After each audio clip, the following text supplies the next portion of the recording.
So the readings this week, if you read them, and especially that first one and the gospel, they are really good readings about humility.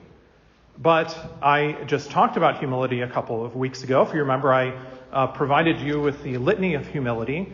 And so I didn't want to kind of double down on that. So instead, I wanted to focus on the end of the gospel and what it's talking about, which is charity.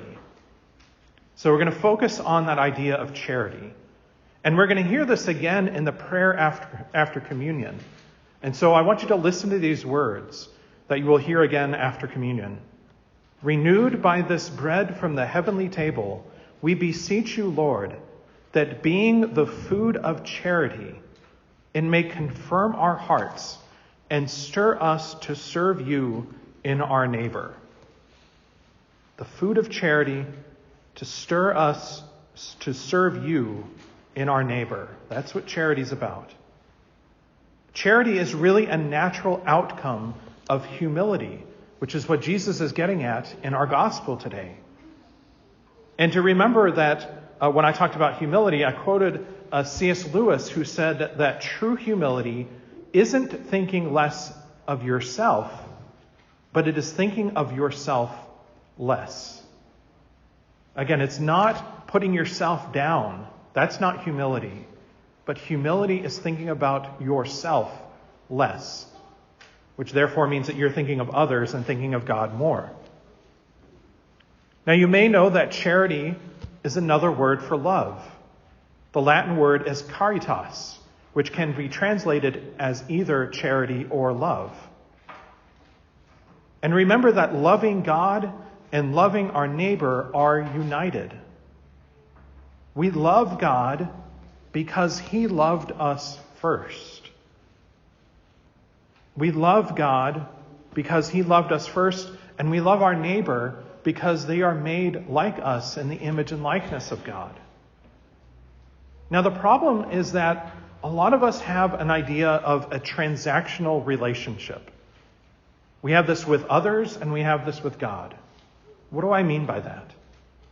Transactional relationships mean that either I do something for you and I expect you to do something in return, or you do something for me and then I do something back to you in return. That's a transactional relationship. A lot of us might have this with friends or neighbors or even family members. You know, you gave me a good birthday gift, and so I'm going to give you something even better. Or I gave you a good birthday gift, so you better give me something good. There's actually, I can't help but think about, there's a Seinfeld relationship about a neighbor who, it started off as the relationship was, you know, saying hello in the apartment, and then it went to just nodding and smiling. And then it went to nothing at all, and Elaine got upset because that person had violated that transactional relationship. We can't have this mentality with God. We shouldn't have this mentality with other people, but we can't have this mentality with God. We can't have that mentality of, if I do this, then God better repay me. We often do this with prayer. If I pray about this, then God better give me that. That's not the way it works. That's not the way that God works. And in fact, if we think about it, in the end, this is for our benefit. Because we could never repay God. We can never repay God for everything that he's given us. He's given us our life, and he has given us the source of our salvation. And nothing we do could ever pay him back. So if you want to have that transactional relationship with God, you're always going to be trying to catch up. Now, there's a quote that I wanted us to think about from St. Augustine. And I didn't just randomly pick him. This weekend, actually today, August 27th, is the feast day of St. Monica, his mother. And tomorrow, August 28th, would be St. Augustine's feast day. And so I wanted to kind of share a little bit about St. Augustine. But among many, many, many great things that he said, you cannot attain charity except through humility. You cannot attain charity except through humility. And so what is he trying to get at here? He's trying to get to the point that the true point of charity is to do good for the sake of good. Humbly. Charity is to do good for the sake of good. To love for the sake of love. True charity never seeks repayment. We don't do charitable things because we want to be repaid in this life. And hence our gospel. And so here again, I will repeat what Jesus says at the end of the gospel. When you hold a lunch or a dinner, do not invite your friends or your brothers or your relatives or your wealthy neighbors, in case they may invite you back and you have repayment. Rather, when you hold a banquet, invite the poor, the crippled, the lame, the blind. Blessed indeed will you be because of their inability to repay you, for you will be repaid at the resurrection of the righteous. Again, we do charitable things because they are charitable. We do them out of love for our neighbors, not expecting anything in return. We should never seek repayment for the good that we do here on earth, but we can anticipate a repayment in eternity, which is greater than anything we could receive now anyways. Charity is ultimately about service. And again, we can think about that prayer after communion, to confirm our hearts and stir us to serve you in our neighbor. So how can we serve God? By serving each other. There's so many things that we can do to serve God by serving each other. For instance, we could, it's kind of late now, but we could support the food drive that we've been doing. And we've been doing that a few times in the year.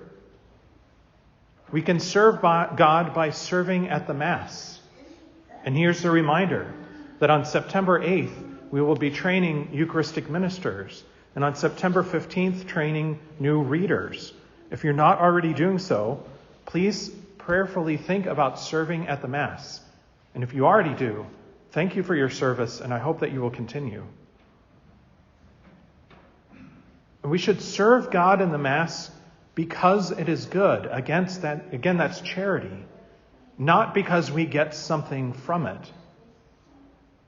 This is one of those great problems that we hear over and over again from people when they're asked, why did you leave the church, or why do you not go to Mass? And so many people say, well, I stopped going to Mass because I didn't get anything out of it. And the real answer to that is, did you put anything in? We should always be serving. We should always be giving back to God and not expecting anything in return. At least not in this life. That being said, we do receive something special from God in the Mass. Something that we cannot receive anywhere else, which is Jesus Christ himself in the Eucharist. Now, speaking about serving in the Mass particularly, I know I grew up in a family that this was something that we just did. It was just a part of who we were. And I know that some of you are like this as well. And I'm so thankful that my parents gave me this example. My dad was a musician. He played the piano and he sang every Sunday. My mom was a sacristan. She helped prepare for the Mass. She helped afterwards, cleaning up after the Mass. And she did all kinds of other things around the church helping out. As children, we served the Mass. It was just what we did. My brothers did it when I was young, and my sister did it for a little bit, and then I did it as well. It was just what we did. Even when we weren't on the schedule, we expected to be serving. I can also point to a great example of my own nephew, who today, and some of you may have seen him if you've been to Mass in Hollandale, when he comes, he serves Mass every day. Every day. It's one of the reasons why he loves to be homeschooled, so that he can go to Mass every day during the week and serve because he loves being there. He loves doing it. He loves giving back to God, serving. And when he can't, he feels like there's something missing. And that's the way that we should all feel. First, with the Mass. If we don't go to Mass, we should feel like there's something missing. And secondly, we should have that serving mentality to be able to give back to God. Again, I'm so grateful for those of you who already serve, but we still do need help. And again, that's why we're having more training here in September. But it's a common problem today. Those who volunteer get worn out because they do everything, and we need others to step up and help out as well. We all need to pitch in, to help out in some way, to serve God. Now, I know that not everyone is comfortable coming forward in the Mass. Not everybody is made to be a reader in front of other people. I know that. Not everybody is comfortable with distributing communion. I know that, and I understand that. But there are plenty of other ways to help out behind the scenes. We have to remember that we are all the body of Christ. And as Christ said, I came to serve, not to be served. Again, that's the mentality that we should all have. I came to serve, not to be served. And that again reaches back to our humility. The humility to put ourselves, to put others in front of us, to put God above us. We are all the church, and we need to help build up the church. And so as we prepare to receive the Eucharist today, the food of charity, may we all be moved to serve you, God, and our neighbor, to love you by loving each other, to love each other by loving you, and to serve each other by serving you.